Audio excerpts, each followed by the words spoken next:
So Man City boss Pep Guardiola says they'll end up getting what they deserve if they go out the Champions League. His side gave up a 2-0 lead to lose 4-2 against PSG last night live on talkSPORT. They now have to win their final game against Club Brugge to have a chance of reaching the knockout stage. Tell you what, Rory, it's not often you hear Pep Guardiola say they were better. What do you make of his comments there? I mean, he should be saying it quite a lot this year. If he was being totally transparent and honest, he would have to say it an awful lot, because Manchester City have been second best an awful lot this season. But yeah, what we saw there, I think, is actually historically bad. It's actually the reset, I think. It's the one now that hits me so hard, because that just shouldn't happen. That doesn't happen to Man City. That doesn't happen to Pep Guardiola. They gave away a 2-goal advantage to, famously, the iconic European bottlers.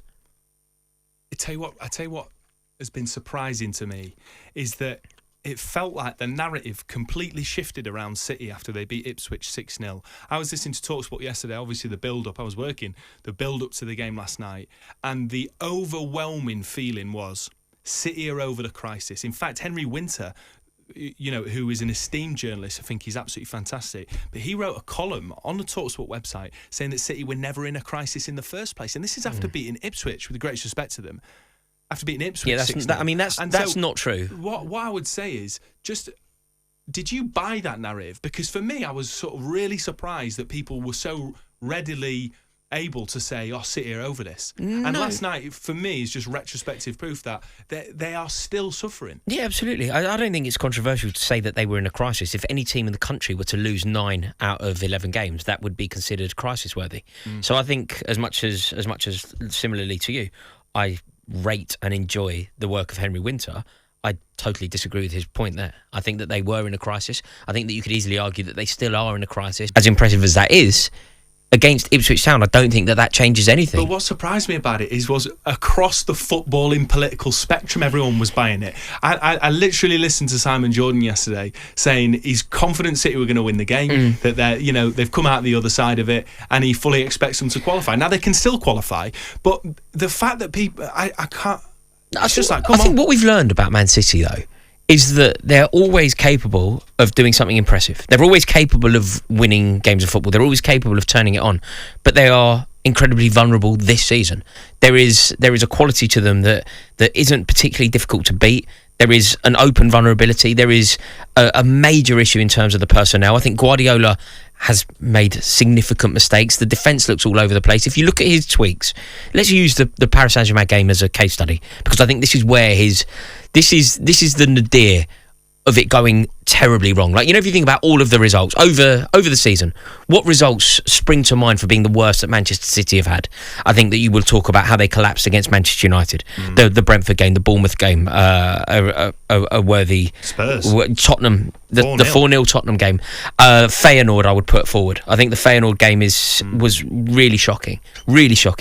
But I believe that the nadir of all of them, if you were to go the jewel in the crown of terrible moments for Man City this season, I think it's the Paris Saint-Germain game. For the full context, they're away from home in Europe. They've gone 2-0 up.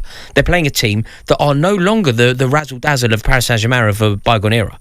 Like, they do not have, at least in terms of star quality. What I would say about PSG is I think that's a good thing for them, and I think it's a good thing for their image as a club. Don't have a centre forward, though, Max. And Goncalves, I rate him. And what he did in the Euros, I think that it won't be too long before he's out. They played that false 9, which overloaded the middle, and it worked. But if you look at the tweaks that Guardiola made to that defence before they conceded, it was weird. Moving Gvardiol, it cost them.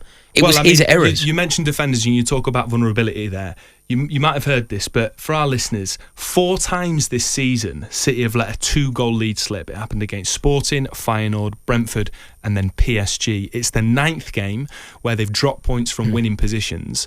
This is unprecedented. And for people to say after a 6-0 victory over Ipswich that City are through it, that is not the case. No. And this is why, and only time will tell whether your theory that Pep Guardiola's signings aren't good enough, that it'll take time for that to be proved. But they've signed 2 defenders, and they're after another 18-year-old defender as well. No, Max, do you know what? Without sounding conceited here, I don't think there's any jeopardy around the point that I made there. I think it's correct. I think if you look at the signings, for example, Mateo Kovacic has been a disastrous signing. Mateus Nunes has been a disastrous signing. There are examples of really poor signings. I don't think Jeremy Doku has improved them massively. I think allowing Cole Palmer to leave was a shocking mistake, like a massive sackable error. I'm not saying sackable for Guardiola, but whoever has sanctioned that, like, you know, when people go, well, we didn't know that he was ready or whatever, somebody else needs to deduce that he is totally ready. And I think that if you look at the signings one by one, they have been almost irreparably poor. Now, that isn't to say that Marmoush is going to follow suit, but the reason that they're in this terrible state that they're in at the moment is because they signed Mateo Kovacic when they shouldn't have done, because he wasn't good enough to play for them. It's because they decided to bring Ilkay Gundogan back to the Premier League, and he just isn't ready for it. He isn't good enough. He isn't doing what he's supposed to do. And it's because ultimately the squad overall it's actually quite average. You know, if you talk about where they're good, why are they so good, you'll start talking to me about Kevin De Bruyne. So if you were to compare Chelsea, say, at the moment, to Man City, like, I feel like we're kind of neck and neck in terms of personnel, because look, De Bruyne is a Premier League icon, but he's not that now. Kyle Walker is a Premier League icon, but he's most certainly not that now. Well, Ilkay Gundogan. This is Pep's greatest challenge, though, is we're looking at Pep Guardiola, where he is going through a rebuild, and arguably you could say this is happening for the first time in his career. But you're talking there, Rory, pretty damningly, understandably so, considering the situation at City, but you are talking pretty damningly about City. And their next league game is you boys. Yeah, they'll beat us. Right. They'll beat us. But that almost taps into the point that I'm making. They're capable of doing anything. Like, what they are capable of doing. What makes you so confident of that, though? Because we're going away to Man City. You don't fancy Cole Palmer returning home and doing some business against Pep Guardiola? That's how we win the game. But the fact that you've said that, right? The fact that you've said that, everybody knows that's it. So Chelsea are very, very reliant upon Cole Palmer. We're very one-dimensional. If Cole Palmer doesn't play well, and don't get me wrong, he's still our best player by a mile. He's still scoring goals for us, creating for us. But he hasn't necessarily been at the level that he was at this time last season when he was carrying the club. We're a slightly vulnerable team. You know, we didn't win in 5 over Christmas, despite playing probably the most easy run of 5 games that we were going to play. We got a win against Wolverhampton Wanderers. We did our best to throw it away, but we did get the win.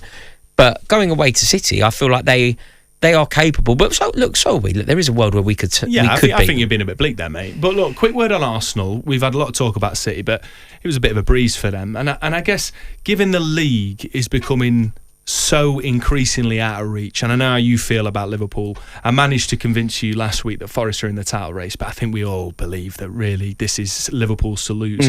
Given that context, do you think Arsenal need to put all their eggs in one basket, or in the Champions League basket? And I heard today that they're second favourites for the Champions League. What do you reckon? You did not hear that. I did. Odds, William Hill.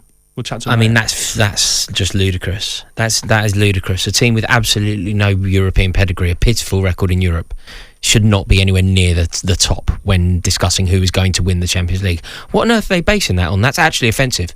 What, Mikel Arteta's brilliance in Europe?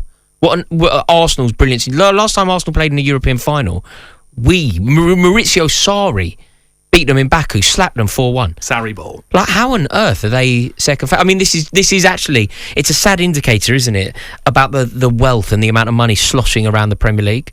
That's all that is based upon. That is based upon nothing other than the hateful amount of money in the Premier League. But Arsenal won't win the Champions League. Do the impossible for me then. You're an Arsenal fan or you're an Arsenal director and you're putting your eggs in a basket. They need to focus on the Premier League. They need to focus. Look, don't get me wrong. They've got more chance of winning the Premier League than the Champions League. The Premier League is the bread and butter. It's the all important. It's the motivator. It's the constant. It's the anchor. You cannot not focus on the Premier League if you're Arsenal, because I don't think Liverpool are going to slip. But if they do, Arsenal need to be there. They need to be waiting. They need to be lying in wait like a predator. What's the most likely piece of silverware Arsenal are going to win this season? The most likely, I still believe it's probably, despite being 2-0 down against Newcastle, I think the most likely, they're in a semi-final, and if they can overturn a 2-0 defeat, which, let's face it, we just watched Bournemouth go up to St James's Park and ping in goals for fun. So if Bournemouth can do it, there's no reason Arsenal can't. But Arsenal won't win the European Cup. In other news, water is wet. You don't need a bulletin from me here. Arsenal will not win the European Cup. On AM, on DAB, via the talkSPORT app and on your smart speaker. talkSPORT.